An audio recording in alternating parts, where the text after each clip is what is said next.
Boa noite, ouvintes da Rádio Cultura Online Brasil. Boa noite, ouvintes da Rádio Internacional Lusófona. No ar, mais um programa Culturas e Identidades com Loriel Rocha. O tema do nosso programa de hoje é a linguagem falsa da história do Brasil. O título do nosso programa de hoje é extraído de uma obra homônima do historiador paulista Tito Livio Ferreira, que escreveu esta obra embasado nas suas amplas pesquisas que ele, juntamente com o irmão Manuel Rodrigues Ferreira, fizeram no século passado acerca da história de Portugal.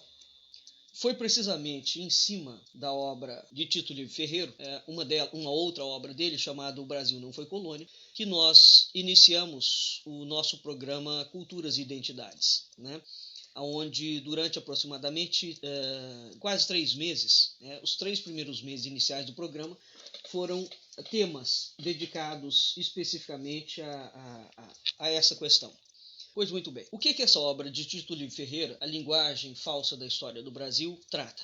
Ela trata de uma problemática que é o que nos interessa hoje analisar, no nosso programa aqui, evidentemente, uma análise superficial, claro, que essa problemática é a seguinte: como é que a história do Brasil foi lida e escrita, Porque se o título fala A Linguagem Falsa da História do Brasil, presume-se que Tito Livio está fazendo uma crítica, à forma como a história do Brasil foi escrita. Como a história do Brasil foi escrita em que aspecto? Como a história do Brasil foi escrita nos documentos?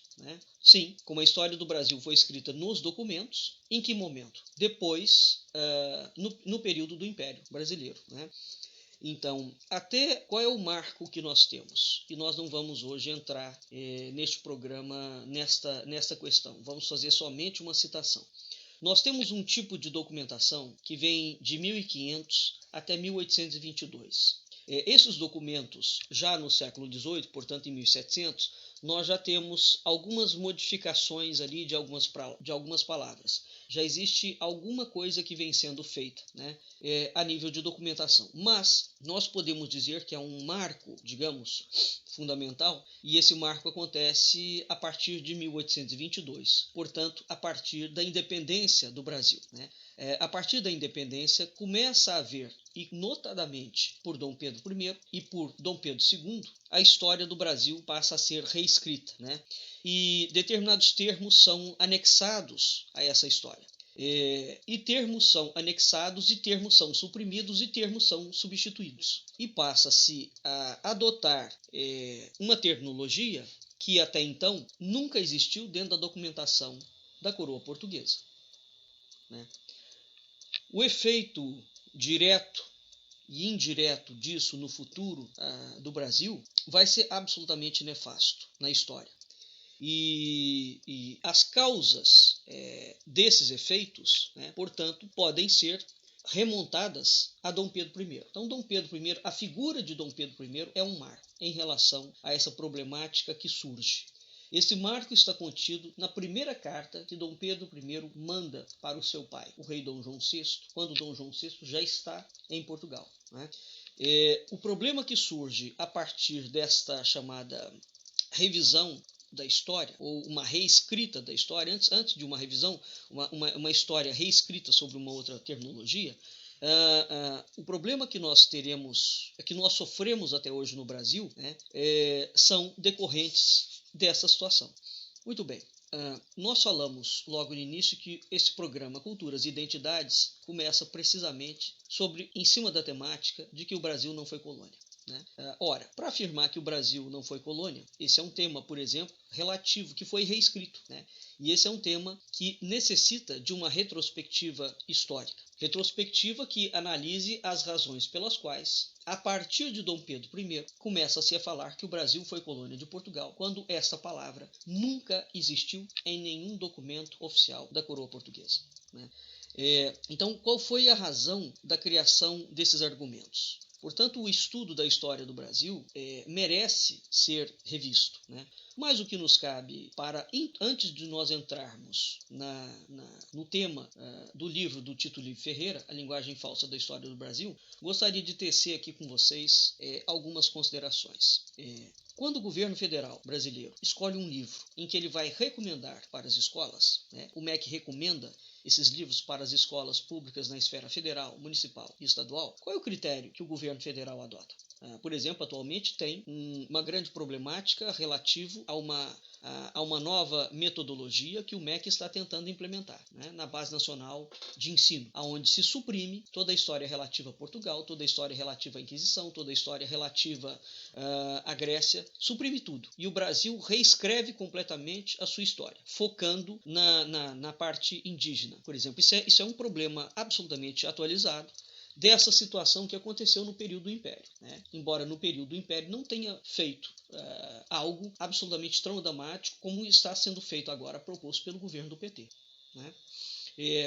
Mas, voltando à pergunta, quando o governo federal escolhe um livro e ele indica aquele livro, né, para as escolas, para as redes públicas, municipal, estadual e federal, qual é o critério que ele utiliza, né? Qual é o critério que as equipes que compõem o MEC, qual é o critério que essas equipes utilizam para selecionar determinada bibliografia, para indicar essa bibliografia para o ensino escolar, né? Nós precisamos de fazer essas perguntas. Uma coisa que nós temos verificado é que basta pegar um livro da história recente do Brasil para se verificar que a maior parte dos livros que são selecionados, 99% dos livros que são selecionados no Brasil tem viés ideológico. E esse viés ideológico é um viés claro, é um viés que vai tratar de uma doutrina marxista da história, né? Então, esse é o critério que tem sido feito e que tem sido adotado. Os livros, portanto, mostram uma linha ideológica. Em que momento a linha ideológica que vem sendo construída no Brasil foi construída na história do Ocidente? Nós vamos ver isso hoje, mais adiante. Então, o que vai acontecer é o seguinte: a República Dom Pedro I inaugura uma ruptura histórica a nível documental com a história de Portugal, né? E é a pessoa de Dom Pedro que faz isto através de uma carta que é elaborada por José Bonifácio de Andrade Silva. A República instaurada, portanto, depois que a monarquia é deposta, a República simplesmente repete esse problema que foi construído na época do Império. Repete esse problema e aprofunda o argumento que Dom Pedro I cria, motivado por José Bonifácio, né? Os efeitos colaterais disto, né, são absolutamente tremendos sobre a história do Brasil. Um dos efeitos colaterais é que vai sendo construído no pensamento brasileiro um sentimento de inferioridade e uma visão completamente falseada e equivocada de que o Brasil teria tido um outro encaminhamento como país, como cultura, como nação, se ele não tivesse sido colonizado por Portugal. Por quê? Porque Portugal é apresentado como um país medíocre, que teve reis medíocres, né, que teve uma estrutura de conhecimento medíocre, que não fez outra coisa no Brasil a não ser explorar o Brasil. Bom, este é o discurso que é construído no Império, a partir de Dom Pedro I. E é curioso que esse discurso seja construído no Império e a partir de Dom Pedro I, né? Ao fazer a pergunta de que qual é o critério que leva o governo federal a selecionar livros que vão contar a história do Brasil, nós podemos fazer a mesma pergunta. Qual é o critério que leva os professores universitários, né, a selecionar bibliografias que vão compor a ementa que vai construir os cursos de história, de filosofia, de psicologia, etc., né? Nós vamos ver que, na história da República Brasileira, os professores, com raríssimas exceções, vão optar por uma bibliografia de cariz positivista, portanto, do materialismo dialético, e, futuramente, bibliografias, autores e obras comunistas ou ligado ao eufemismo que eles chamam de esquerda internacional. De modo que, durante toda a República, com raras e honrosas exceções, vai predominando dentro do ambiente escolar uma visão de materialismo dialético, do positivismo kantiano, né, e depois do marxismo, leninismo, gramscismo, acerca da história do Brasil em relação a Portugal, né? Portanto, os critérios nos quais se baseiam os professores para indicar bibliografia, todos esses critérios, repito, com honrosas e raríssimas exceções, são critérios que contemplam a visão marxista da história. Então, o livro do Tito Livre Ferreira, A Linguagem Falsa da História do Brasil, começa fazendo uma revisão acerca desta problemática que é introduzida no Ocidente no século XIX. Uma outra pergunta nós podemos fazer aqui. Uma vez que a gente selecione, faça a pergunta: qual é a razão que leva o governo federal e as universidades a escolherem aqueles livros? Nós poderíamos fazer uma outra pergunta. Ora, o governo federal e os professores universitários escolhem aqueles livros para orientar os seus alunos precisamente porque eles são convictos de que a tese que está colocada naquela bibliografia é correta. Isso significa que eles admitem que a história que é contada através daquela tese, além de correta, é confiável. É confiável a tese, é confiável a história e é confiável, portanto, o indivíduo que está escrevendo a história daquela forma. Ora, a pergunta que nós podemos fazer aqui é o seguinte, e deve ser feita: a história pode ser deturpada? Sim ou não? É evidente que pode. A história que é escrita foi baseada em fontes primárias? Sim ou não? Quais são essas fontes? Essas fontes são as fontes portuguesas originais ou são fontes estrangeiras? Por exemplo, é curioso porque existe quase que um consenso, o Brasil, para falar dos documentos e das fontes primárias que foram escritas de 1500 a 1822, basta nós pegarmos a bibliografia das teses que são defendidas, dos livros, e nós veremos que há muito pouca fonte primária portuguesa na análise de um fato. A maior parte das fontes que são adotadas são fontes estrangeiras, portanto, são ingleses, são franceses, são holandeses, são espanhóis, falando sobre o Brasil.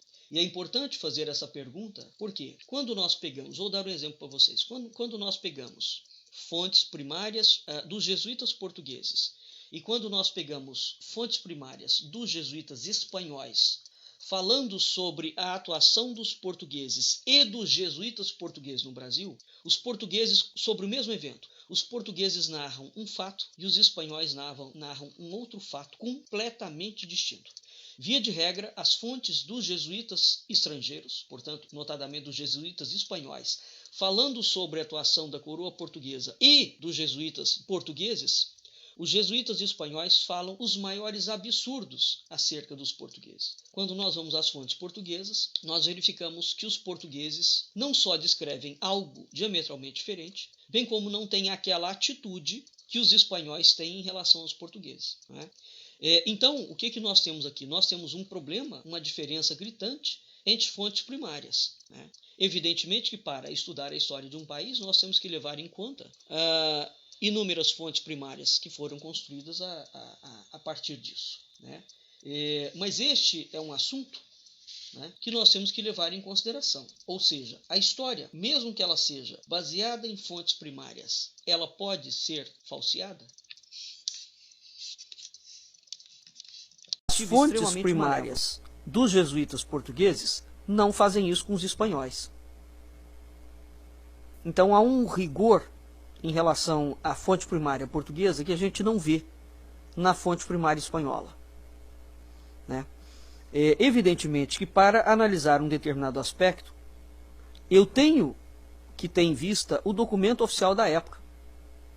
E a partir daquele documento oficial, tentar traçar alguma perspectiva daquela história. Mas veja bem, o fato de eu ter de posse de mim um documento oficial não significa de modo algum que aquela seja a história oficial. Então, criou-se um artifício que é o seguinte: o documento oficial representa sempre a história oficial. Isso não é verdade. Vou dar um exemplo para vocês muito recente. Um dos documentos que a Inglaterra utilizou para validar a invasão dos Estados Unidos durante a guerra ao Iraque, no período do presidente Bush, foi precisamente uma tese defendida, não me lembro aqui agora exatamente se foi em Oxford ou em Cambridge, de um indivíduo que, naquela tese de doutorado, portanto, depois o doutoramento é uma etapa absolutamente primorosa dentro da carreira acadêmica. Naquela tese, o indivíduo atestava, confirmava que o Iraque tinha ogivas nucleares, se não me falha a memória, era alguma coisa do gênero, ou armas de destruição em massa, alguma coisa assim. Tempos depois, bom, foi feita a guerra, etc. Aquele documento chancelou a invasão, ajudou a chancelar, foi um dos documentos que ajudou a chancelar, porque falava que tinha sido descoberto isso. Tempos depois, quando a guerra havia acabado, descobriu-se que o documento era falso. Né? Muito bem. O fato do documento ser falso não interfere em absolutamente nada, porque a guerra foi feita. Né? Isso significa que aquele documento era oficial? Não. Aquele documento era um documento falsificado. O documento falsificado criou uma história oficial? História oficial será sempre aquela história feita pelo governo ou por encomenda dele? Essas coisas é que nós temos que prestar atenção, e o público leigo, de forma geral, exatamente por não entender, né, é levado a uma sequência de confusões. Né? Evidentemente que, neste caso, o documento foi forjado, mas fez-se alguma coisa a partir do documento absolutamente concreta. Portanto, o governo da Inglaterra, dos Estados Unidos, né, tomaram uma atitude extremamente concreta.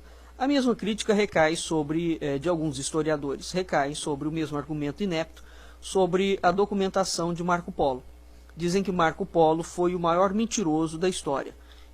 Isso não tem nada que ver uma coisa com a outra, porque o fato da documentação de Marco Polo, das viagens de Marco Polo, terem sido mentirosas ou não, inventadas por Marco Polo ou não, a coroa portuguesa, por exemplo, é um dos países que vai se utilizar da documentação de Marco Polo, né, para criar atos relativos à coroa portuguesa. O curioso é o seguinte: como é que eu posso saber se o que eu leio na história é rigorosamente aquilo que aconteceu? Eu não tenho como saber. Né? A história pode ser relatada, mas eu não tenho como saber se aquilo que está escrito foi rigorosamente o que aconteceu. Então aqui já tem um ponto. Curiosamente também não consta que alguém tenha sido punido por escrever uma história distorcida ou mentirosa. Que alguém tenha sido punido por escrever uma história distorcida ou mentirosa. Brasil, no ar, mais um programa Cultura. Será fabuloso o dia que esses indivíduos de fato puderem ser processados judicialmente. Né? Agora, é interessante porque uma vez que a história seja falseada, portanto, inventada, os indivíduos que vão tentar futuramente combater o falseamento da história, exatamente porque a história falseada cria adeptos, e ela já é falseada não por acaso. Né? Ela é falseada porque ela quer manter o status quo de um monte de gente envolvido naquele processo. Imagine, por exemplo, que não ficou envolvido dentro da ideia dos Estados Unidos você pegar e da invasão do Iraque, você pegar um documento falso para validar uma invasão de um país. É para nós termos ideia do problema disto. Né?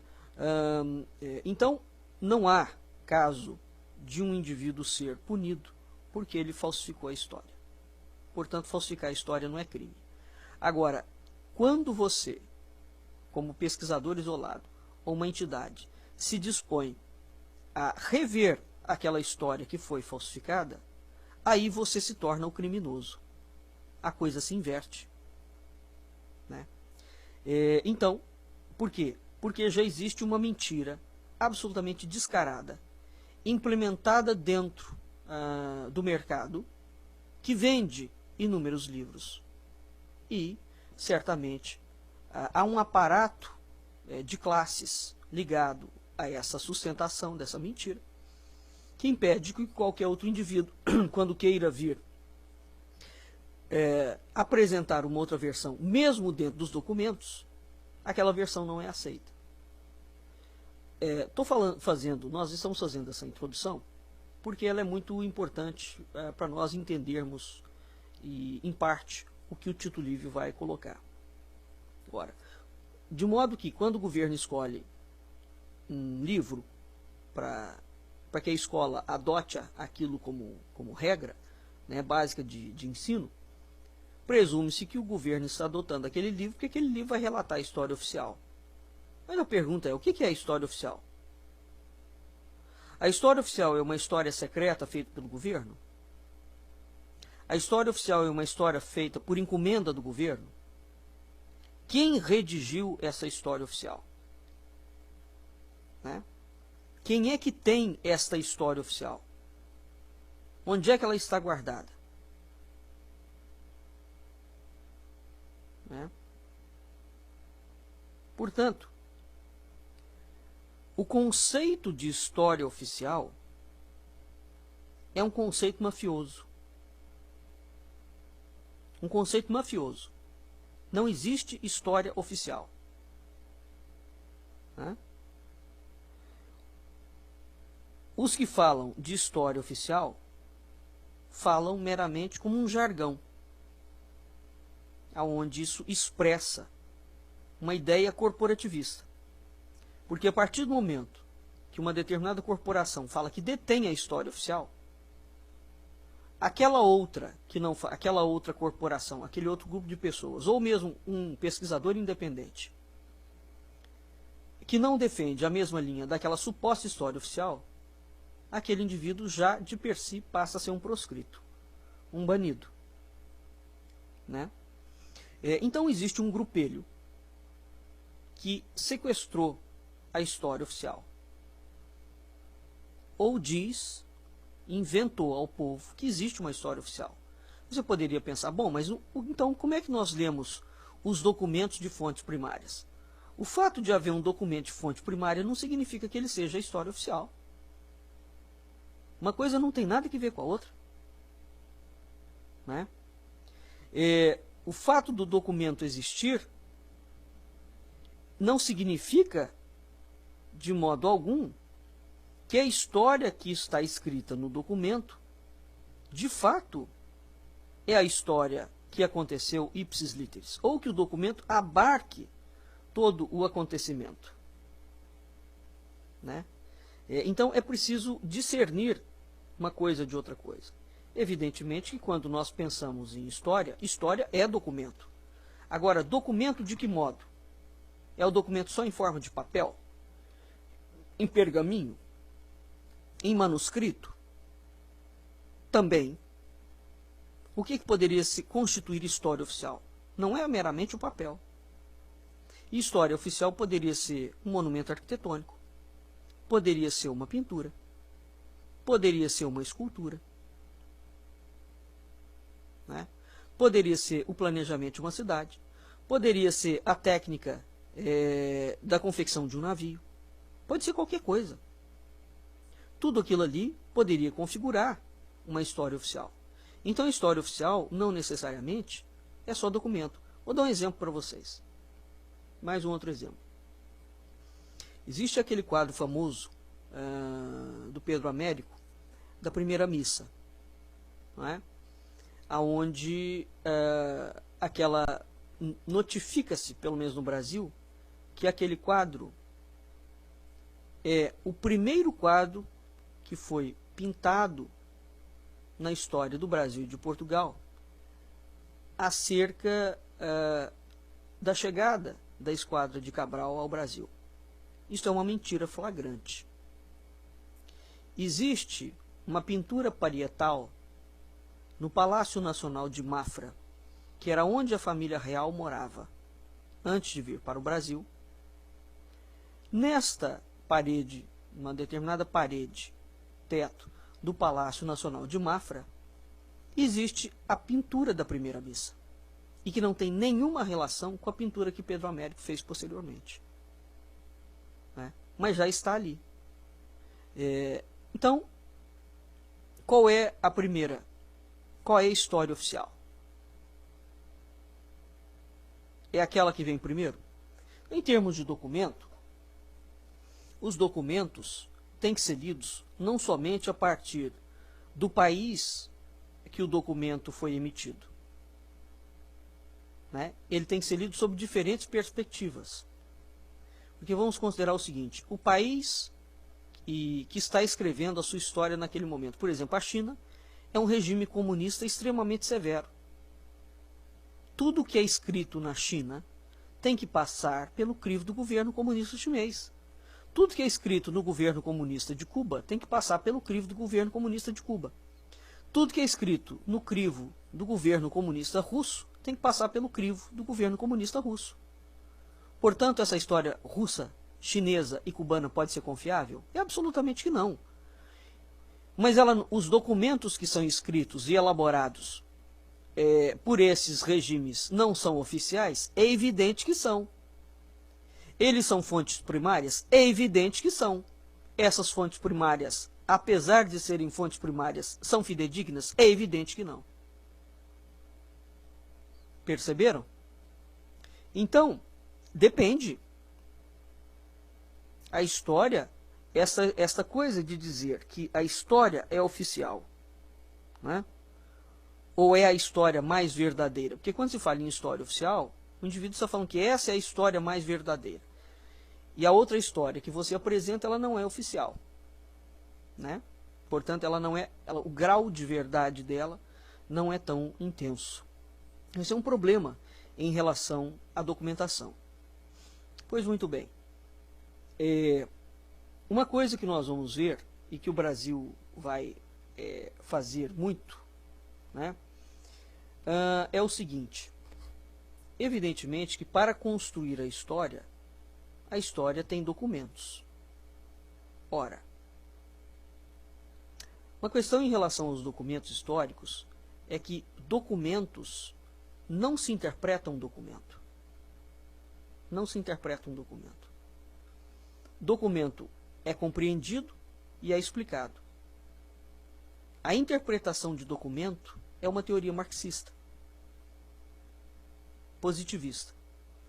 Grande parte da tragédia que vai se abater sobre a história do Ocidente do século XIX em diante é exatamente o surgimento da chamada teoria positivista, onde a história vai ser feita em cima de documentos primários, né, emitidos, portanto, pelos governos, e esses documentos vão ser interpretados, né? Então, aqui é que começa a entrar uma chamada de atenção do Tito Livio, na chamada construção da linguagem falsa da história do Brasil. A história e a literatura, elas caminharam juntas durante muito tempo, durante milênios. Os historiadores gregos, por exemplo, eram historiadores localistas, eles se escreviam sobre a Grécia, né? Os historiadores latinos escreviam sobre a história, e a história para eles era o tamanho ou a dimensão do Império Romano. No século V, quando Santo Agostinho, que era um romano de Cartago, veja bem, Roma era tão grande, aonde fica Cartago? Na África.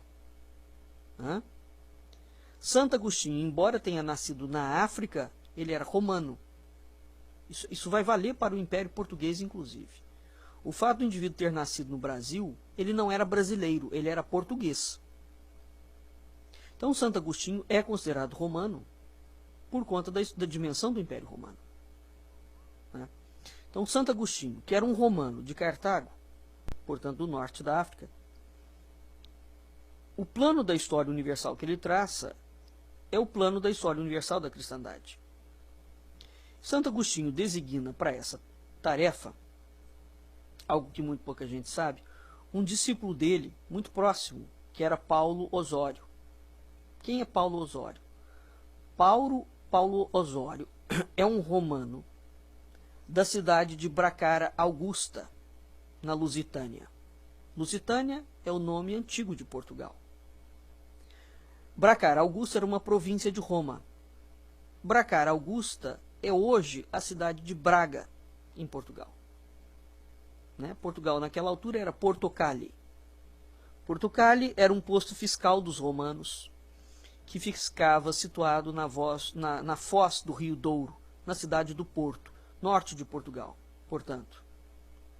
Então, quando Santo Agostinho, no século V, vejam vocês, século V, Portugal, portanto a antiga Lusitânia, já tem um aparato intelectual tão vigoroso que Santo Agostinho designa para traçar o plano de uma história universal da cristandade o discípulo dele, Paulo Osório. Português, na verdade era romano, né? Porque naquela época também não existia a Lusitânia, existia a Lusitânia. A Lusitânia era uma província de Roma. Então, depois da Lusitânia, o que surge? Surge Portugal, em 1140, que é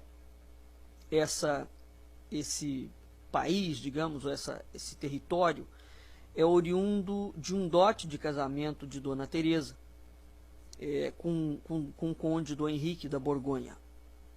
Né? O conde Dom Henrique da Borgonha é de origem húngara. E essa história universal da cristandade foi escrita em latim. A autoria da história, portanto, é de Paulo Osório. Ora, a história universal da cristandade, então, há inúmeros aspectos de Portugal que são completamente desconhecidos. Completamente desconhecidos. A história universal da cristandade, de autoria do Paulo Osório, foi o compêndio usado nas escolas do Ocidente até os fins do século XVIII. Até o fim do século XVIII. Portanto, uma história que foi escrita no século V, depois de Cristo, será utilizada durante 13 séculos ininterruptos, como o compêndio de estudo da cristandade. A obra é de um português, Paulo Osório. Acontece que em 1751, Turgot explica nos seus planos de discursos da história universal, né, em cujas páginas a teologia da história de Santo Agostinho é transposta do plano divino para o plano humano. O que vai acontecer com Turgot? A chamada iluminação providencialista é substituída pela intuição racionalista. Então a França começa a fazer um determinado movimento em que a intuição racionalista, nós não vamos explicar aqui o que é isso, começa a ter um outro tipo de capacidade de ver a história. E aí vai começando a criar alguma coisa que vai futuramente ser entendida como história oficial. Né? Mas tem que entender que essa história oficial será aquela história que será escrita por um grupo de pessoas. E esse grupo de pessoas vai se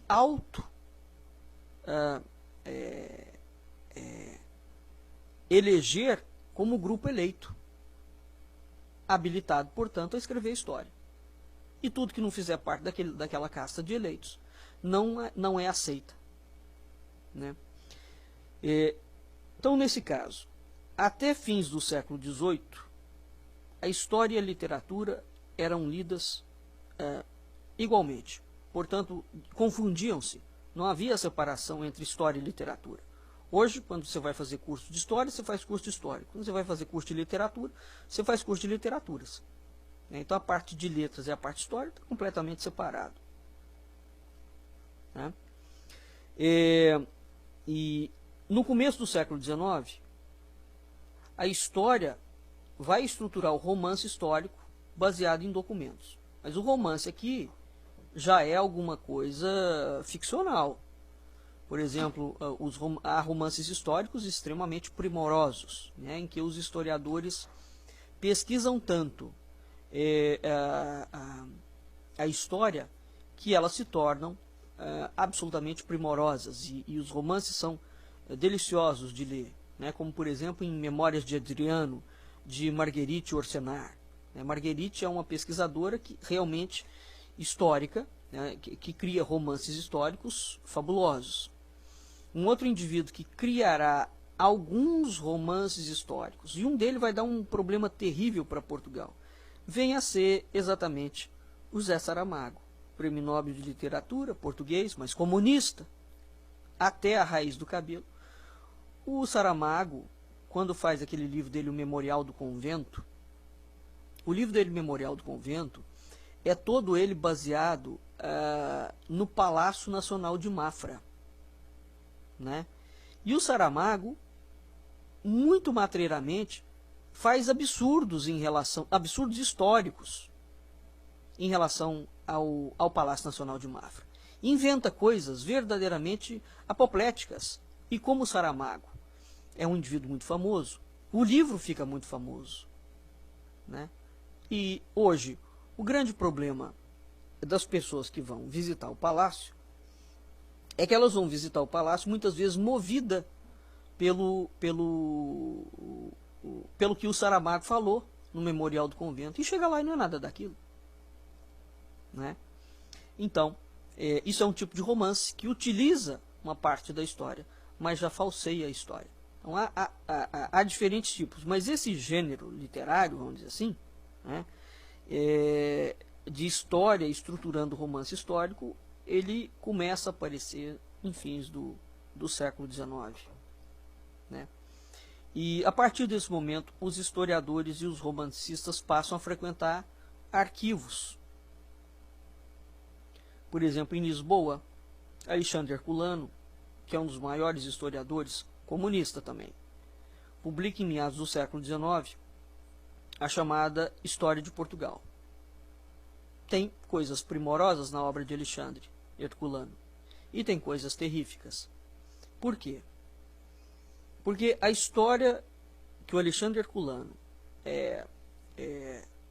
vai publicar, assim como o surgimento no século XIX, em fins do século XIX, do chamado romance histórico, né? Porque, veja, até o século XVIII, história e literatura confundiam-se. Então, você não podia inventar uma história, né? A partir do século XVIII, isso rompe, né? No século XIX, você já tem um gênero literário diferente, que já foi construído. Então, o cara pode pegar uma parte da história e inventar alguma coisa sobre ela. Criar uma narrativa, e aquela narrativa não necessariamente é fidedigna. O problema é quando o autor adquire fama, né? Por exemplo, o Paulo Coelho, evidentemente que o romance dele não é um romance histórico, mas quando ele faz esses romances todos, notadamente o Alquimista e toda aquela estrutura toda que vai falar um pouco sobre o caminho de Santiago de Compostela, ele cria verdadeiras sandices em relação ao caminho de Santiago de Compostela, e que não tem nenhuma relação com o caminho de Santiago, né? Novamente, por conta da fama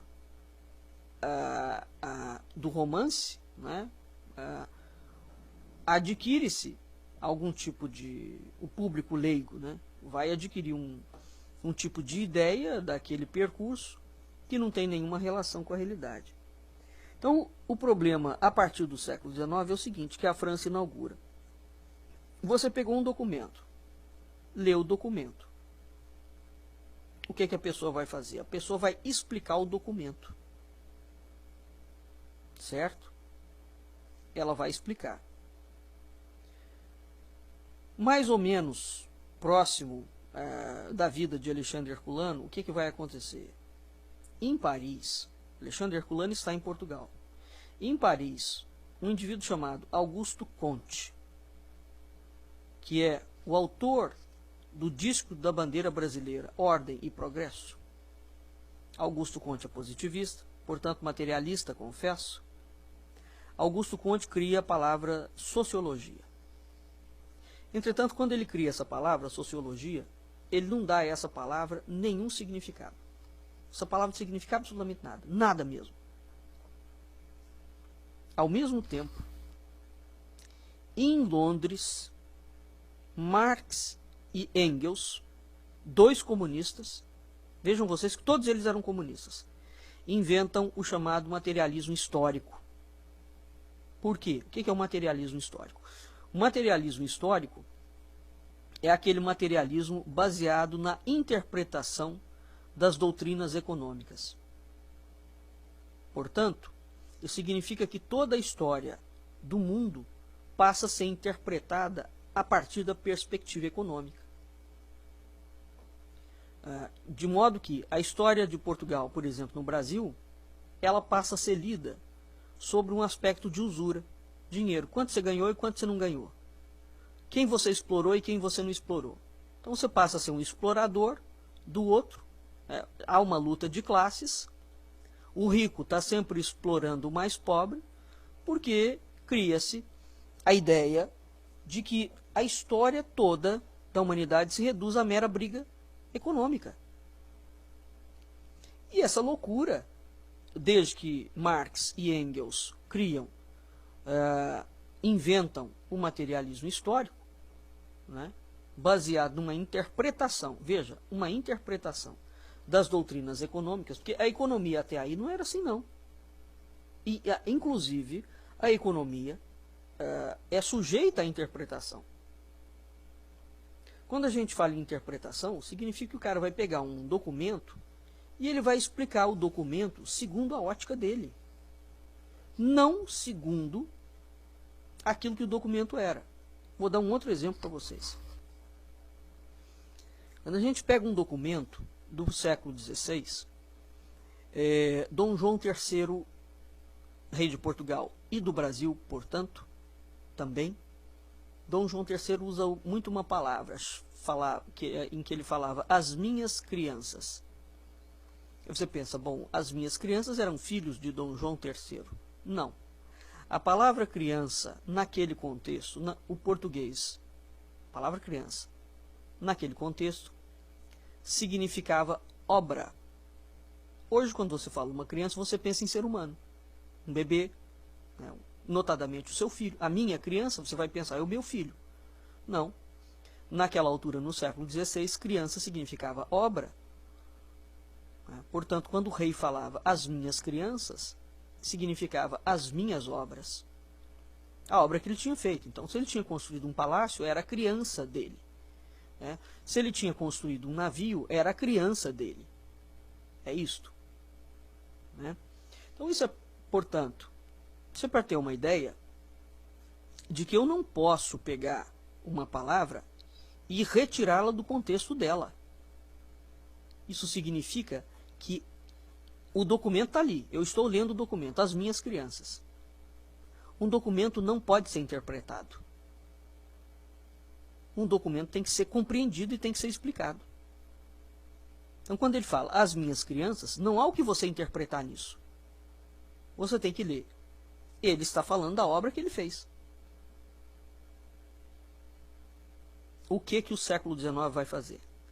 O século XIX vai ler essa frase dele, as minhas crianças, e ao invés dele entender, compreender isso como sendo as crianças, ele vai interpretar, vai falar, mas o que significa criança aqui?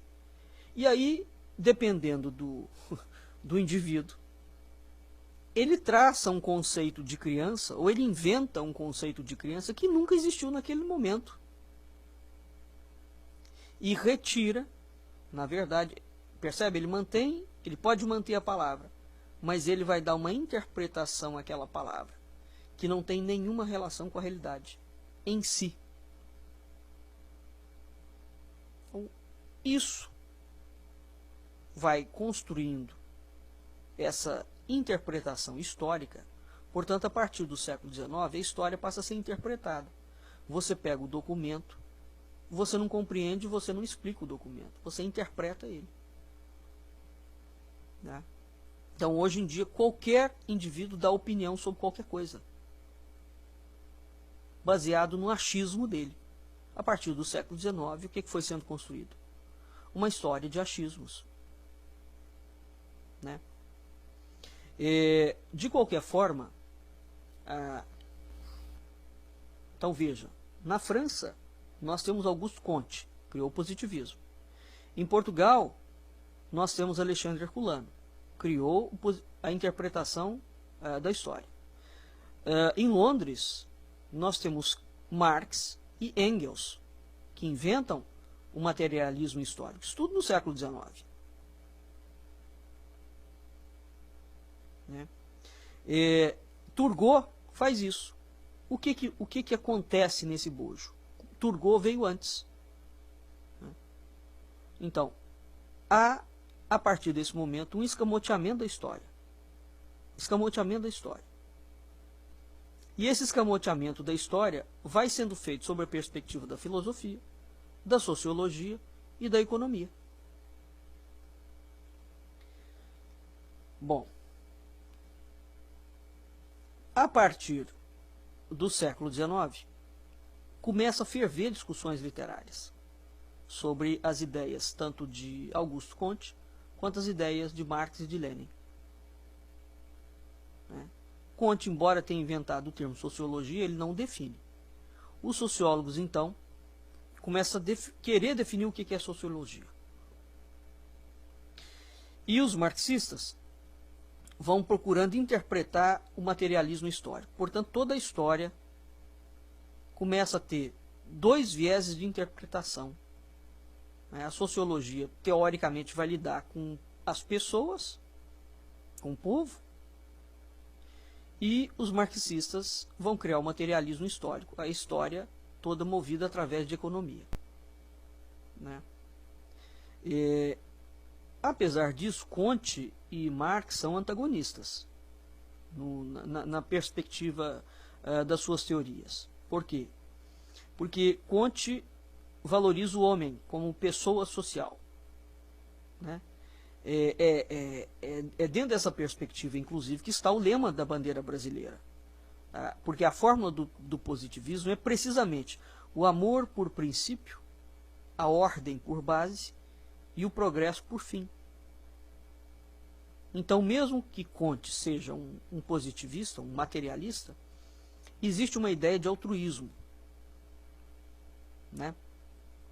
A bandeira brasileira, no início, tinha as três palavras: amor, ordem e progresso. Depois o amor é retirado e fica só ordem e progresso. Mas é uma fórmula positivista. É aquilo que está no disco da bandeira brasileira. Então, o Comte, ele mantém, apesar de materialista, uma relativa valorização do ser humano. Né? Marx não. Marx não tem nenhuma espécie de altruísmo na sua teoria. É uma teoria que destila o ódio por princípio, a desordem por base e o regresso por fim. Né? E essa é a razão pela qual Marx vai criar a dialética da economia. E aqui vai estar a chave inglesa de todos os problemas sociopolíticos. Portanto, Marx inaugura o chamado ódio social. Tá? Ódio social. Porque ele passa a criar literalmente duas classes. Então, tudo aquilo que as classes anteriores fizeram, portanto, anteriores ao século XIX, né?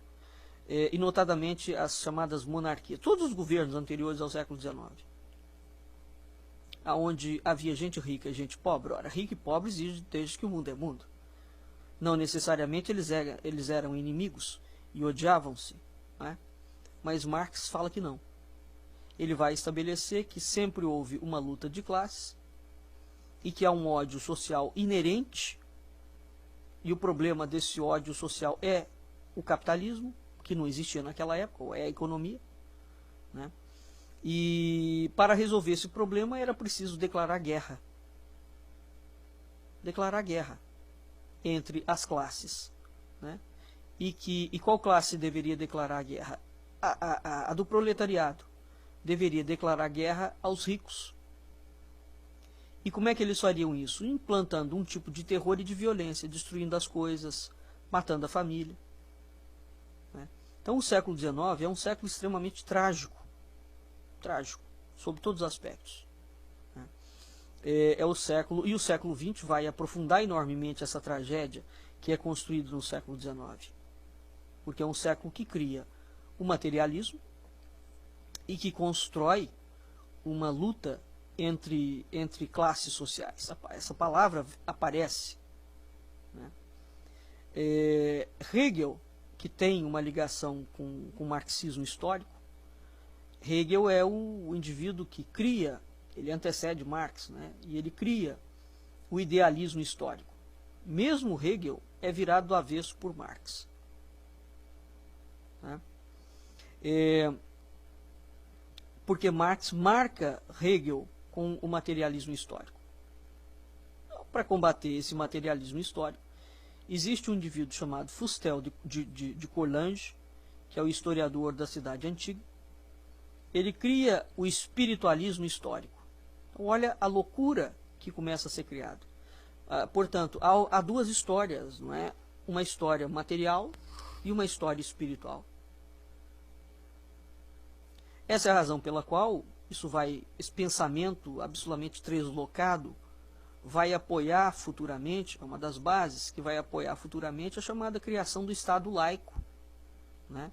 Porque vai dizer que o indivíduo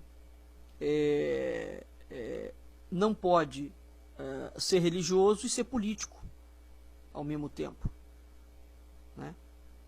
Vai dizer que o indivíduo que acredita em Deus não pode ser cientista. O cientista tem que ser, por princípio, ateu. Então, a criação do chamado Estado laico, que a gente interpreta erroneamente como sendo um Estado que não tem religião definida, é uma mentira histórica tremenda. Porque, na verdade, não é que o Estado laico admite a existência de outras religiões. O Estado laico, por princípio, ele é antirreligioso. Ele não admite nenhuma religião. E ele vai lutar até combater todas as religiões. Até destruir todas as religiões. Embora, num primeiro momento, ele até subscreva que na lei pode existir religião. Então vejam vocês que isso é a primeira vez que acontece esse tipo de barbarização. Quer dizer, se a lei permite que eu possa ter uma religião tal, num país tal, no momento seguinte aquela lei pode não permitir. Né? É isso que vai sendo construído, entre outras coisas. A partir do século XIX, já respaldado pela Revolução Francesa. Porque essa questão legal é inaugurada na Revolução Francesa, que é extremamente perigosa, porque a Revolução Francesa é aquela revolução que vai estabelecer que tudo pode ser possível a partir do momento que a lei permita. Portanto, se a lei permitir a pedofilia, pode haver pedofilia. Se a lei permitir a eutanásia, pode haver eutanásia. Se a lei permitir que você deve assassinar pessoas a partir de 60 anos de idade, para elas não darem despesa à Previdência, você pode assassinar pessoas a partir de 60 anos de idade. E vai por aí afora. A lei não tem nenhum compromisso, nem com ética, nem com moral. Nada. Ela é algo nu e cru. Né? Então, essas aberrações todas vão sendo construídas.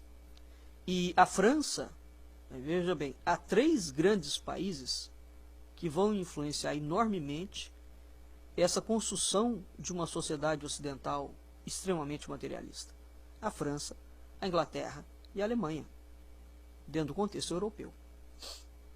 Né?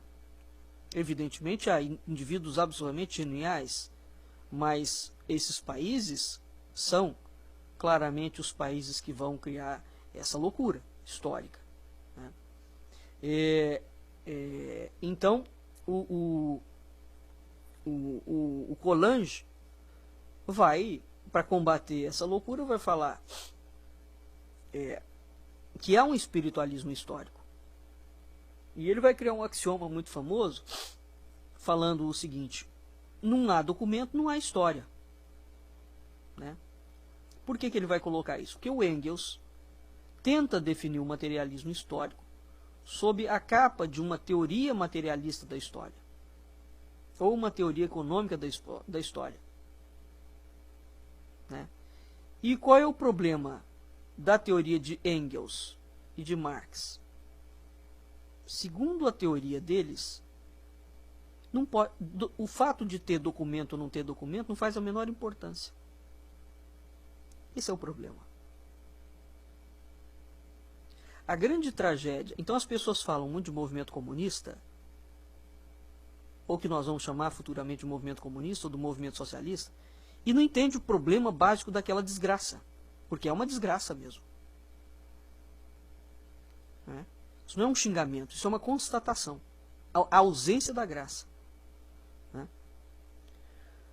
Toda a teoria de Marx e de Engels, não há necessidade de haver documento histórico. Essa é a razão pela qual os comunistas forjam documento o tempo inteiro. Fabricam documentos. Fabricam a história. E essa é a razão pela qual, aonde o comunismo entrou, ele destruiu a documentação vigente. E ele vai apagando a memória local. Por quê? Porque o comunismo é mnemofóbico. Ele destrói a memória da cultura local. Por conta de quem? Por conta do materialismo histórico. Tá? E quem criou isso? Hegel, né? Marx, Engels e Comte. Certo? Então, isso significa que, com a teoria marxista, os marxistas podem fazer tudo, menos história.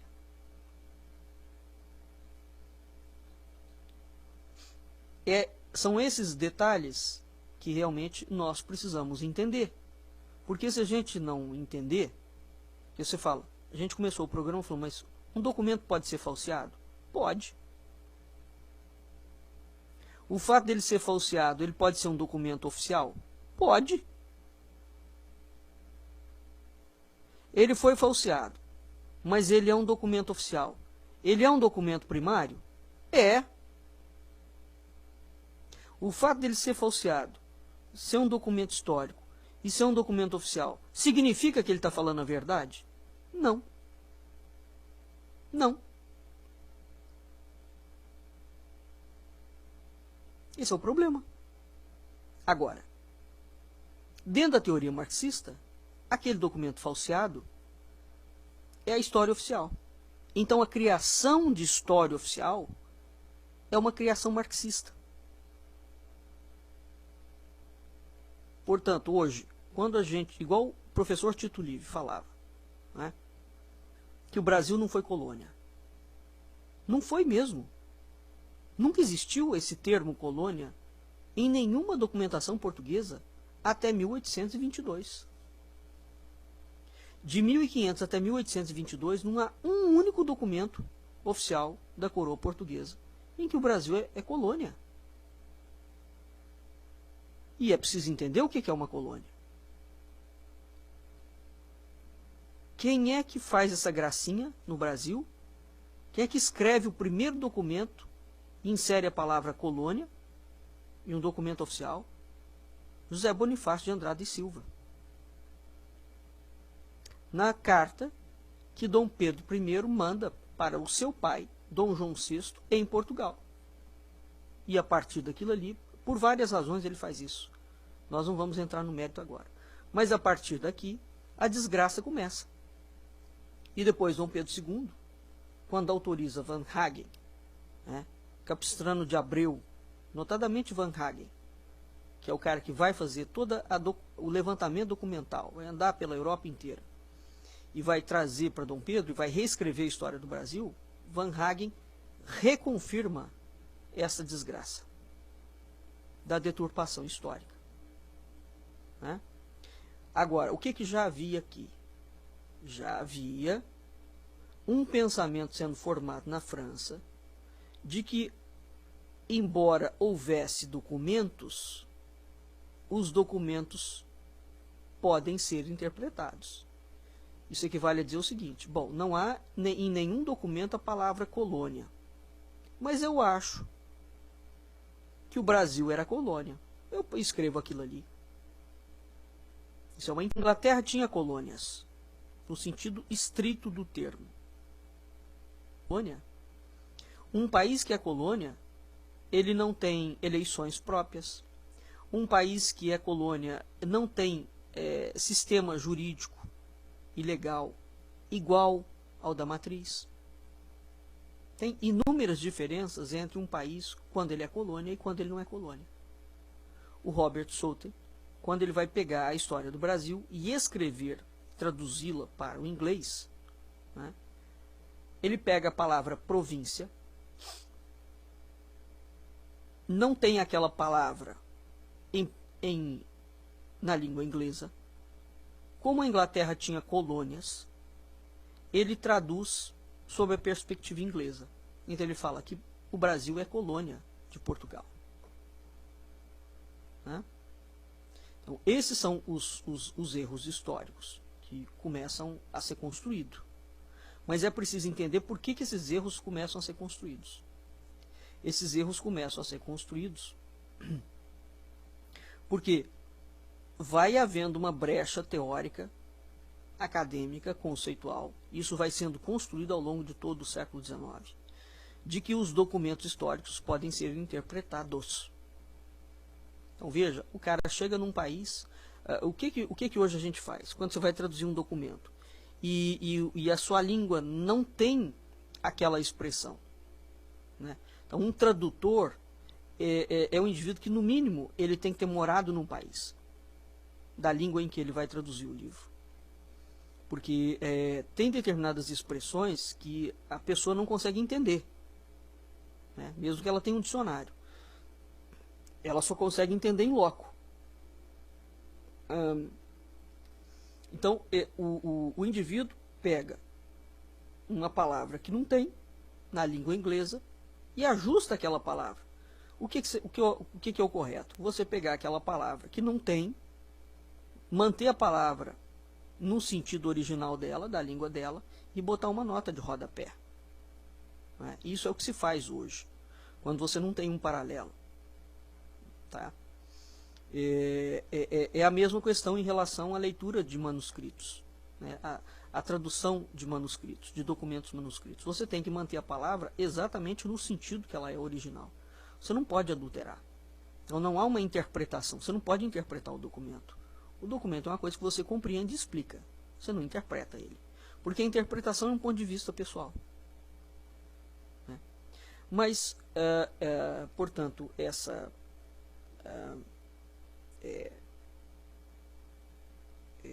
esse método vai sendo construído a partir do século XIX. Então, o Marx e Engels recorrem a um linguajar e eles criam uma teoria em que o documento não é importante. E é preciso entender isso com clareza. Para a gente ter uma ideia da dimensão, da profundidade e da loucura que foi sendo construída a partir do século XIX. Então, embora eu tenha o documento, eu não me baseio nele. Eu me baseio no que eu penso sobre aquilo ali. E hoje em dia está pior ainda. Pior ainda.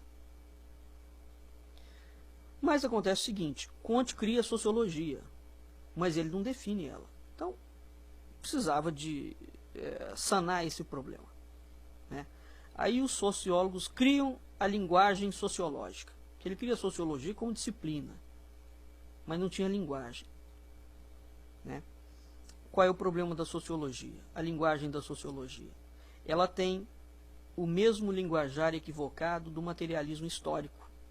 Por quê? Ora ela vai pegar um dado da filosofia, da economia, da história, né? E vai elaborar fatos socioeconômicos a partir daquilo que ela vai interpretar. Né? Daquilo que ela vai interpretar. Vejam vocês que a sociologia naquele momento foi tão séria que Stalin, que é um comunista terrível, não deixa a sociologia entrar na Rússia. Porque o Stalin fala o seguinte: o materialismo histórico é uma sociologia vulgar e abstrata. E a sociologia é uma pseudociência burguesa. Então, o próprio Stalin fulmina o materialismo histórico do Marx e a sociologia política, porque ambas servem a marxistas e a sociólogos para alterar, deturpar, distorcer os fatos, porque eles interpretam e julgam os fatos. E Stalin não queria este problema para a Rússia, mas Stalin vai lançar mão do que Marx e Comte fazem. E ele vai aplicar aquilo fora da Rússia, largamente. Tá certo? Ora, então a sociologia, Comte, portanto, os chamados sociólogos, né, vão criar a sua disciplina, a sua linguagem, a partir de interpretação e de julgamento. Eu acho que é isso, interpretei que isso aconteceu de tal forma e pronto, acabou. Né? Pascal, por exemplo, define os juízes dos mortos, né? Dizendo que todo mundo se julga Deus, julgando. É fácil você julgar as pessoas, né? Porque a história, você está lendo um documento, aquele acontecimento já passou, tranquilo. Então, o que o século XIX constrói? Ele constrói uma elite de juízes históricos, na verdade. Né? Uma elite de juízes, em que uma classe, a classe dos socialistas e dos marxistas, passam a se arvoram como os acusadores ou os defensores da história que eles acham que é. Né? Ora, a história é feita com documento, com pesquisa, com análise, com compreensão, com explicação de documentos. O historiador, ele não tem que defender uma tese. Ele nem tampouco tem que argumentar com pressupostos, com opiniões, com ponto de vista, com achismo, com teoria, com autoridade. Você tem um cara, isso continua sendo usado até hoje. Você tem um indivíduo que tem 3 PhD, pode estar falando os maiores absurdos do mundo. Quando você questiona o camarada, ele vai lançar mão da autoridade doutoral dele. Eu tenho 3 PhDs, quem é você? Então, como se o título de 3 PhD conferisse algum tipo de argumentação lógica ao achismo dele ou à teoria. Então, é a partir do século XIX, que é um século terrível, que a academia, né, vai adquirindo um poder violento e tirânico, e eles vão dando a eles mesmos cada vez mais poder. Né? Cria as profissões, depois as profissões, você vai aprofundando aquela profissão, então você faz graduação, depois você faz mestrado, depois você faz doutorado, agora o camarada tem que fazer 20 pós-doutorado. Então, quanto mais pós-doutorado você tem, teoricamente, mais sabidão você é. O que é isso? Isso é uma forma de, aprofundando, não é? Os seus pressupostos, as suas opiniões, as suas autoridades. Então, diante de uma grande autoridade, você não é ninguém. Não criou-se uma casta intelectual eleita, que se acha eleita, como nunca houve antes na história da humanidade, e o resto é o povo. Então, tudo que vem dessa casta eleita é voz de verdade. A ciência tornou-se a grande tirana do século XIX e do século XX. É por isso que ela tem que matar Deus. Não é? Veja a tirania da ciência.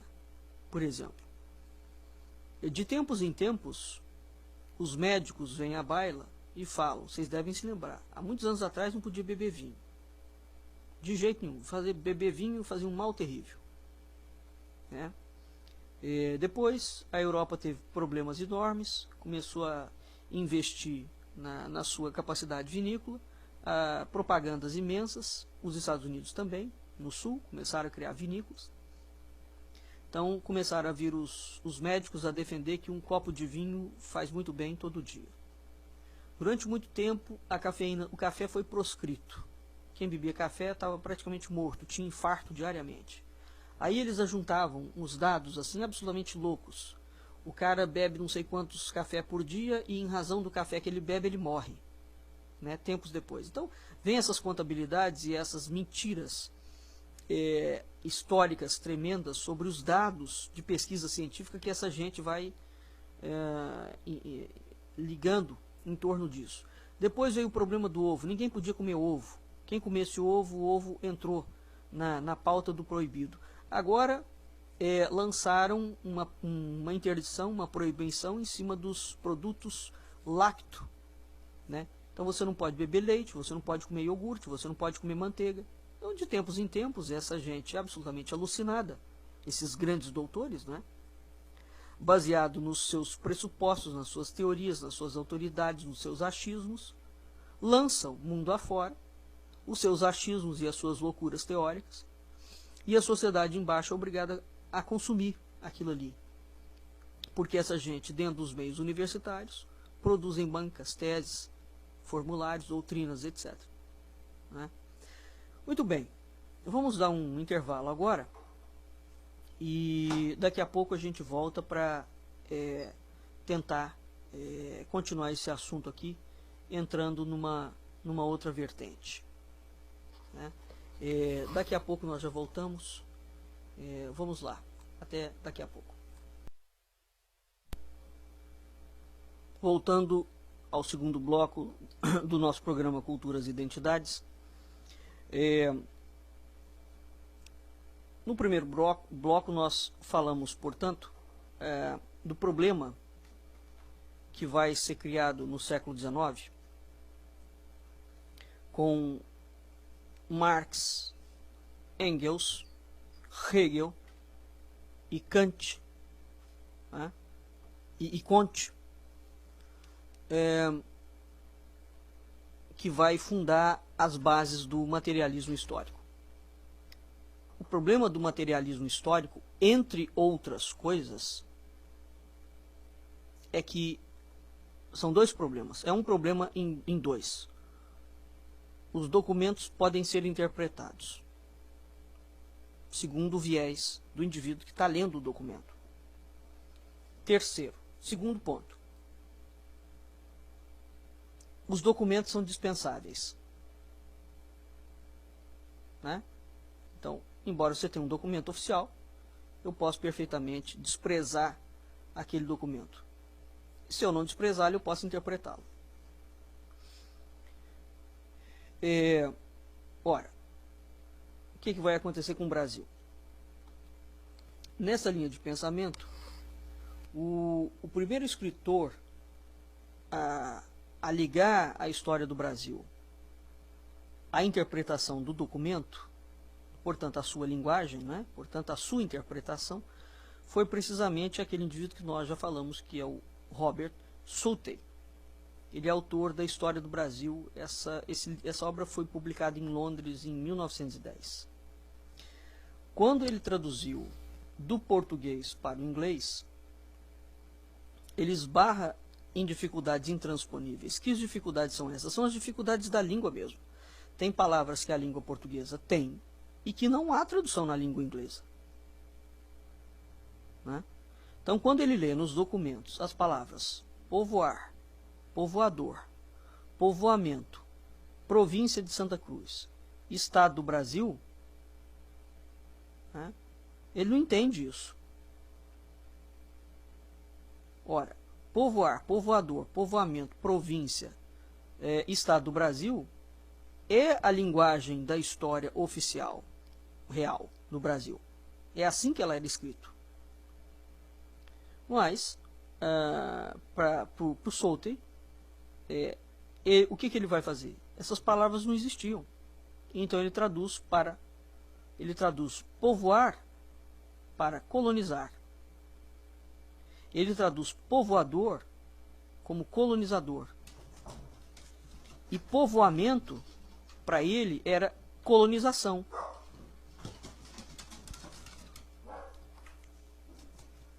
Não é?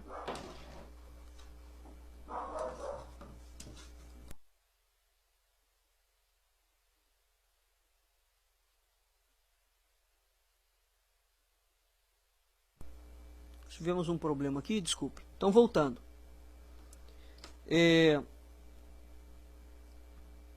O que ele vai fazer? Ele vai, então, traduzir povoar para colonizar.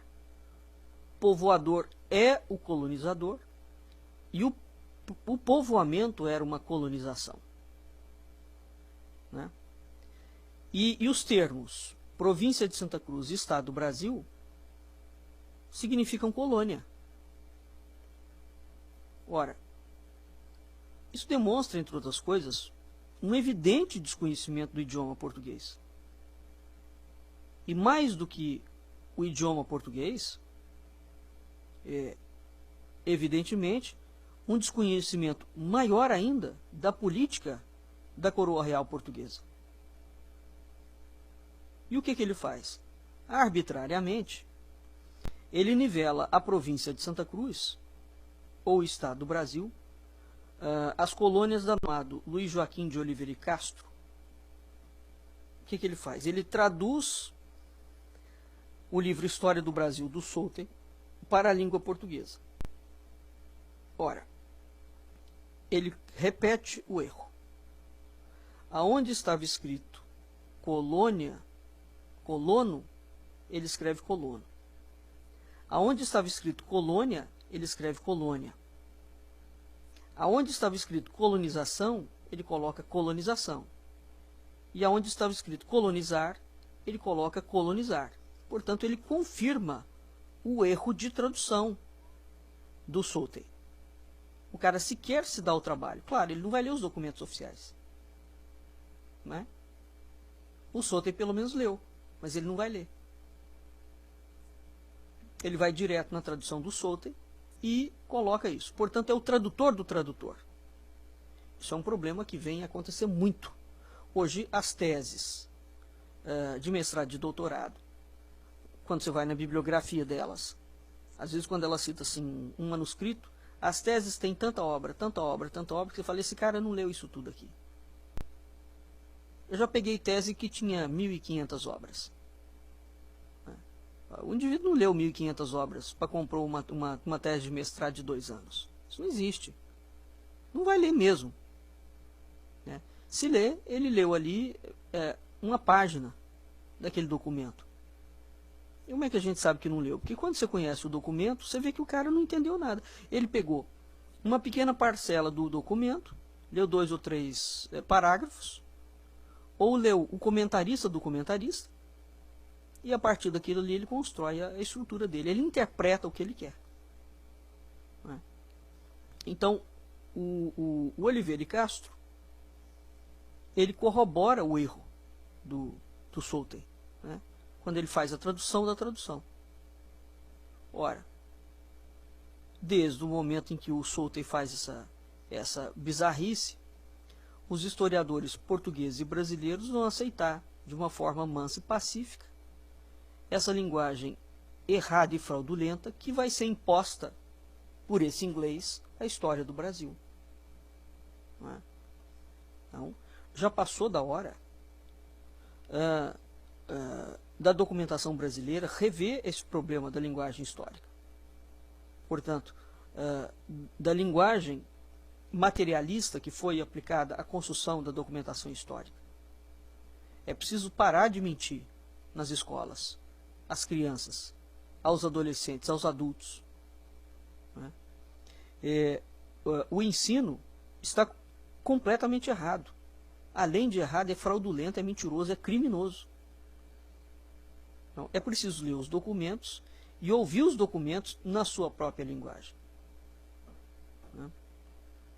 Porque quando você pega o documento e altera a linguagem do documento, você dá ao acontecimento que o documento narra uma outra imagem. Né? Quer ver um outro exemplo de falseamento da história?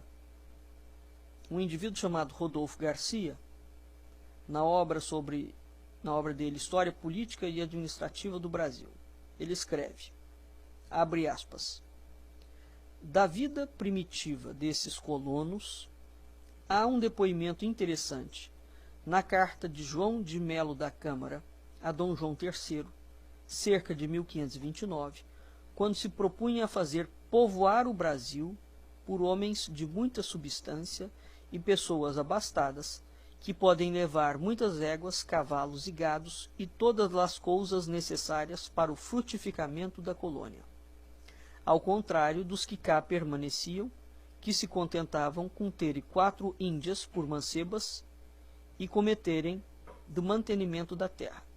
Esse documento essa obra é de 1956, está na página 19. Fecha aspas. Então veja que numa mesma frase ele usa a palavra colono, povoar, colônia. Na página 52, o mesmo autor, esse João de Melo da Câmara, fala o seguinte, que o irmão, ele repete, João de Melo, Rodolfo Garcia, fala a mesma coisa. Na página 52, João de Melo da Câmara, o irmão do capitão da ilha de São Miguel, como já vimos, propôs-se a trazer numerosas famílias, homens de muita substância e pessoas muito abastadas, que podiam levar consigo muitas éguas, cavalos e gados, e todas as coisas necessárias para o frutificamento da terra. Então, da página 19 à página 52, na página 19 ele fala colônia. Depois ele fala frutificamento da terra. Né? Ao mesmo tempo em que ele fala colono, ele mantém a palavra correta, que é povoar. Então, o colono vem povoar. São esses tipos de erro. De um momento em diante, a palavra povoamento, povoar, povoamento, povoador, vai desaparecer por completo das obras do Brasil, né? E vai passar a haver somente a palavra colônia. Tá certo? Essa é uma questão muito grave, né? Então, o que nós temos aqui? Que há uma linguagem que vai ser imposta à história do Brasil.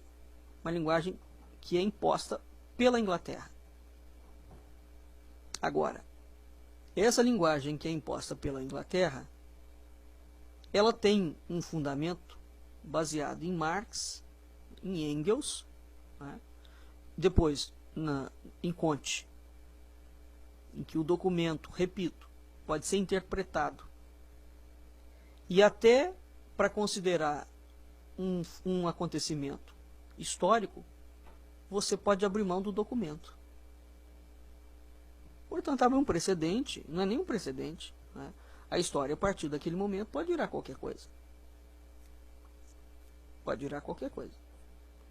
E, à medida que eles vão chancelando, quem é que pode interpretar a história? O doutor, o acadêmico.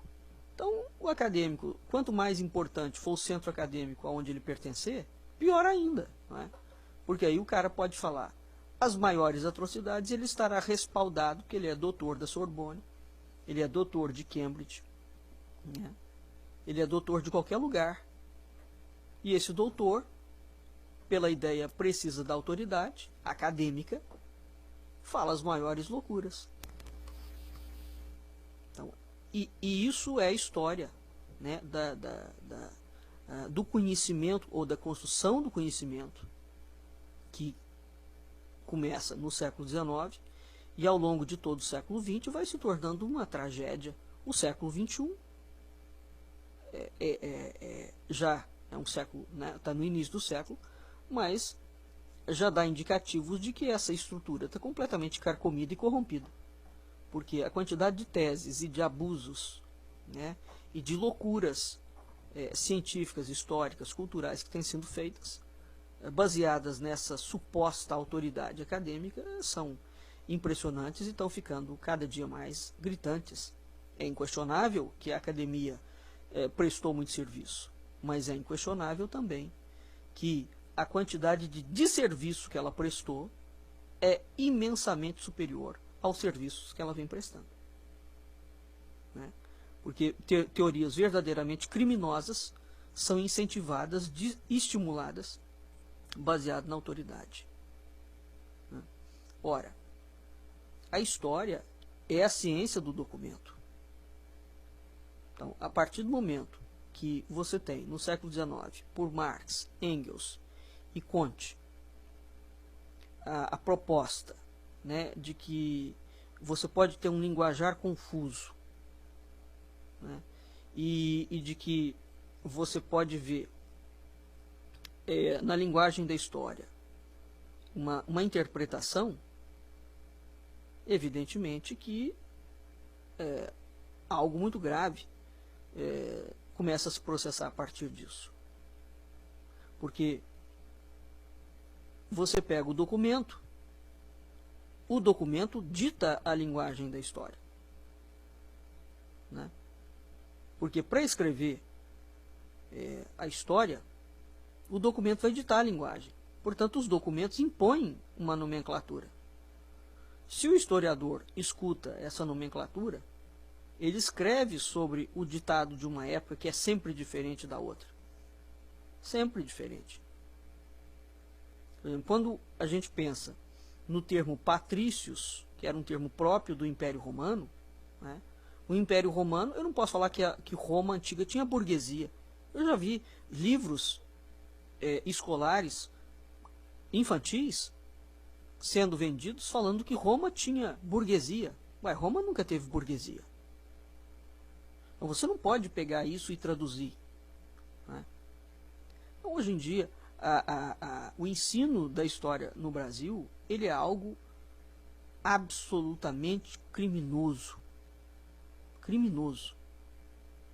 Não é sem razão que o Brasil vem tendo o pior desempenho escolar no mundo inteiro, né? Enquanto o historiador verdadeiro, né, usa a linguagem do documento, o documento tem uma linguagem própria, você não pode alterá-lo e nem interpretá-lo ao seu bel prazer. Então, nós temos aqui dois campos diferentes, diametralmente diferentes na forma de lidar com o documento. Você tem aquele indivíduo que vai usar a linguagem do documento como ela é, sem interpretar, né? E você vai ter aquele ensaísta, o marxista, o sociólogo, o comunista, o filósofo da história, qualquer indivíduo, qualquer ista, sobre a perspectiva positivista, materialista da história, ele não vai ter a linguagem do documento, ele vai ter a sua linguagem. Então, ele, fulano, é que tem autoridade de empregar a sua linguagem para ler o documento, né? O historiador sério compreende e explica o documento segundo a linguagem do documento. O historiador sério, ou quem faz filosofia da história, quem trabalha com algum nível de documentação, né, e não é movido pelo pensamento marxista, comunista, que domina as academias do mundo inteiro desde o século XIX, ele não se arroga o direito de fazer, de impor a sua visão da história, o seu linguajar, porque ele não é o documento. Tá? Ele não é o documento. Ele não pode fazer isso. Então, por isso, esse historiador, ele não interpreta, ele compreende, ele explica. Por quê? Porque o livro dele, a tese dele, ou seja lá o que for, não é uma linguagem interpretativa. O problema do marxismo histórico é que o que está por trás da linguagem interpretativa? A linguagem interpretativa, ela vai espelhar o quê? Ela espelha uma ideologia política. Essa é a questão por trás disso, né? Então, quando você não tem um compromisso com a verdade do documento, mas você tem um compromisso com o seu ego e com a sua vaidade, né? Isso é o que se chama de interpretação. A pessoa pode interpretar o que ela quiser, baseado no que ela quiser, e ela pode fazer as conjecturas que ela quiser. Isso é uma ideologia política aplicada no campo científico, né? Então, essa ideologia política criada pelo comunismo, pelo marxismo, foi transposta para o ambiente acadêmico. E muito pouca gente entende quando se fala que as academias estão dominadas por um pensamento positivista e a gravidade do que isso significa. Né? Então, os escritores da história do Brasil não estão nem aí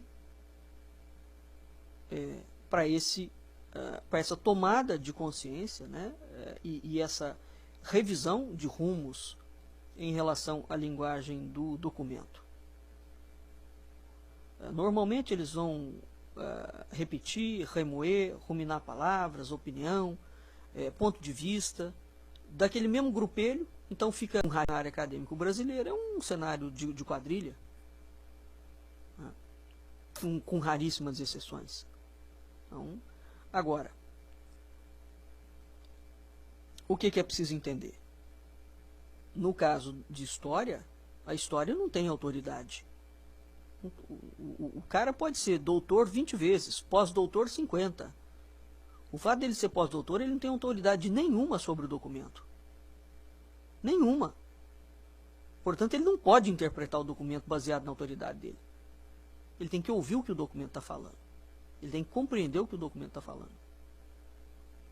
Evidentemente que o historiador tem que ter, ou qualquer profissional que lide com documentação, ele tem que ter uma cultura pessoal muito própria, né? E ele tem que ter afinidades psicológicas com o assunto com o qual ele está lidando. Mas isso nem hoje em dia a academia considera, hein? Por exemplo, o indivíduo que vai ensinar história da arte, né, ou história do cristianismo, esse camarada, ele tem que ter um sentimento religioso. No mínimo, ele tem que ter, na perspectiva de vida dele, sentimento dos valores espirituais. Ele tem que ver algum valor na espiritualidade. Como é que você põe um materialista para falar de uma igreja? Né? Como é que você põe um materialista para analisar a sensibilidade estética religiosa? Não pode. Não deveria poder, mas pode. Né? Então, isso é uma das razões pelas quais, hoje em dia, você pega um indivíduo que é um ateu confesso e ele se torna um historiador da história da arte cristã. Mas como? Mas baseado em quê? Essa aberração poderia acontecer. Se o cara já de princípio nega Deus. Bom, se você nega Deus, você vai negar tudo dentro do monumento. Ou, aí é que entra. Além de você negar aquilo que fundamenta o monumento, que é a visão da transcendência, todos os símbolos colocados ali dentro serão interpretados sob viés marxista. Saiu o ano passado aqui no Rio de Janeiro, tem uma igreja, uma das grandes igrejas, belíssimas igrejas históricas do período do Brasil província, que é a Igreja da Glória. A Igreja da Glória tem uma sequência de painéis de azulejo azul e branco tipicamente portugueses. Tipicamente portugueses. Inclusive o autor que pintou desses painéis é um autor que pintou inúmeros painéis de igrejas cujos temas são inclusive absolutamente semelhantes, para não dizer idênticos. A Igreja da Glória tem temas absolutamente idênticos a pinturas que ele fez em igrejas no Porto, em Portugal. Pois muito bem. Um desses painéis é precisamente um painel de caça. Ué. Aí fez uma reportagem muito grande, tal, falando aquilo ali, num jornal famoso, no Globo. E a historiadora que veio falar sobre aquilo ali interpretou a cena de caça como uma cena de caça mesmo, comum. O rei estava caçando, os nobres estavam caçando, e aquilo ali era uma atividade pesqueira comum, né? O rei, é como se o rei tivesse saído para pescar peixe, sem função nenhuma, sem explicação nenhuma. Ora, é esse tipo de situação de paradoxo e de aberração que foi sendo construída. Nenhum objeto dentro de uma igreja, notadamente até o século XVIII, XIX, nenhum objeto, nenhuma alfaia, nenhuma liturgia, nenhuma peça, nenhum banco, nenhum móvel, nada, nada, nada dentro de uma igreja era despropositado. Tudo tinha um significado simbólico. Tudo. Então, aquela cena que aparentemente é uma cena de caça, não é meramente uma cena de caça. Agora, será a coisa mais idiota do mundo para um historiador comunista marxista? Uma cena de caça dentro de uma igreja barroca. Não é? O Brasil tem produzido, e aqui é preciso que se ressalte isso mesmo, o Brasil, porque a Europa, que tem um acervo cultural, e mesmo na Europa, que é dominada por um cenário marxista também, né, nas academias, mas que ele tem autoridade científica, portanto ele tem que ter título. Não significa que ele tem que ter cultura naquela área, e nem que ele tem que ter afinidade psicológica com aquela área. Né? Então você não pode, sob nenhum aspecto, botar um indivíduo que é um ateu, confesso, um marxista, confesso, um negador da religião, para falar sobre religião. Não há a menor possibilidade desse indivíduo, porque de saída ele nega, repito, o sentido do monumento religioso, que é exatamente o valor espiritual do monumento, é a sua característica da transcendência. Mas essas coisas todas puderam, essas e muitas outras aberrações, né, puderam ser construídas a partir do século XIX. Né? E dentro disto, foi se construindo um século de aberrações, né? De aberrações, de equívocos imensos. E hoje, quando alguém se dispõe, não é, a combater e a trazer à baila os documentos que são documentos originais e que não são interpretados, a academia, como desde o século XIX, firmou pé que os documentos têm que ser interpretados, eles não podem ser lidos, segundo eles mesmos. Esses indivíduos que apresentam uma outra versão histórica passam por grandes burlas. Né? Esses indivíduos é que são os sérios, é que são os indivíduos burladores. No caso do Brasil, nós damos uma atenção muito especial à obra do Tito Livre e do irmão dele, do Mário Rodrigues Ferreira, exatamente, Manuel Rodrigues Ferreira, exatamente porque são dois indivíduos seríssimos, absolutamente compromissados, né, com o combate a esse marxismo histórico. Então, nesse programa, que nós já estamos finalizando, o que nós quisemos deixar claro para vocês? Porque a gente ouve muito falar nisso, marxismo histórico, e o problema do domínio comunista, marxista, positivista, dentro do meio acadêmico. E não entende como é que isso se deu. E qual é o cerne da questão. O cerne da questão é esse. Você destrói o documento. E ao destruir o documento, você pode construir qualquer coisa a partir da premissa da sua autoridade. Então, é a autoridade da pessoa que passa a fazer a história. Portanto, a história fica subvencionada ao ego do indivíduo. Ora, a história não é alguma coisa subvencionada ao ego de uma pessoa. A história é aquilo que ela é. Eu não posso inventar que a história aconteceu de uma determinada forma. Mas é isso que a partir do século XIX vai sendo ser feito. O indivíduo vai inventar a história, baseado na autoridade gerativa dele. Então, eles mataram Deus e criaram vários deuses, né?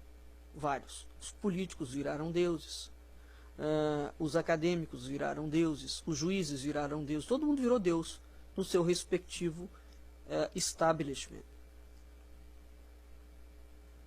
E isso, o resultado disso, né? Depois de quase 200 anos de loucuras infindas, é o caos absoluto que a gente vê dominando na esfera do mundo inteiro, a ponto de hoje a cultura ser alguma coisa absolutamente irreconhecível. Não se sabe mais o que é cultura. Perdeu-se completamente a noção disso. Né?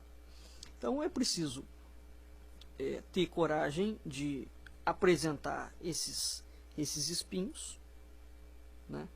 E levantar essa lebre de novo. O Brasil, para finalizar, o Brasil foi baseado nesse inglês, nesse Souter, né?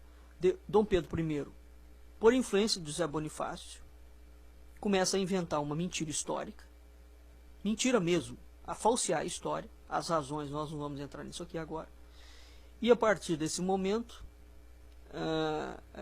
de fato Dom Pedro cria o império, juntamente com José Bonifácio, cria o império deles, que não tem relação com a história de Portugal. E quando a gente diz relação, é relação histórica, porque eles inventam uma coisa que nunca existiu. E o problema é que o efeito colateral disso foi gravíssimo, né? Gravíssimo. Porque todos os historiadores que vêm depois, isso foi uma estratégia de José Bonifácio. E a estratégia foi muito inteligente à época, é preciso entender por que ele lançou e por que ela não deu certo. E evidentemente ele nunca imaginou que haveria os desdobramentos que houve, mas houve. Né? E mesmo lançando mão, tanto ele quanto Dom Pedro, de uma argumentação falsa, e eles sabem que é falsa, eles continuam mantendo aquela mentira. Né? Enfim, espero que tenha podido trazer um pouco mais de clareza, vocês que nos acompanham há muito tempo, e depois de muitos meses de programa, né, mais de um ano de programa, aí, quase 2 anos, vocês começam a entender a razão, talvez, pela qual a gente começou com o nosso programa, falando do Brasil não foi colônia. Esse é um tema que a gente precisa de voltar mesmo e desenvolver bastante e começar a mostrar a história como ela é, sem interpretar. Vamos ficando por aqui. Agradecemos a todo mundo a audiência e até a próxima semana, no próximo programa Culturas e Identidades. Boa noite, Brasil. Boa noite, ouvintes da Rádio Cultura Online Brasil. Fiquem com a nossa programação a seguir. Boa noite, ouvintes da Rádio Internacional Lusófona. Até semana que vem.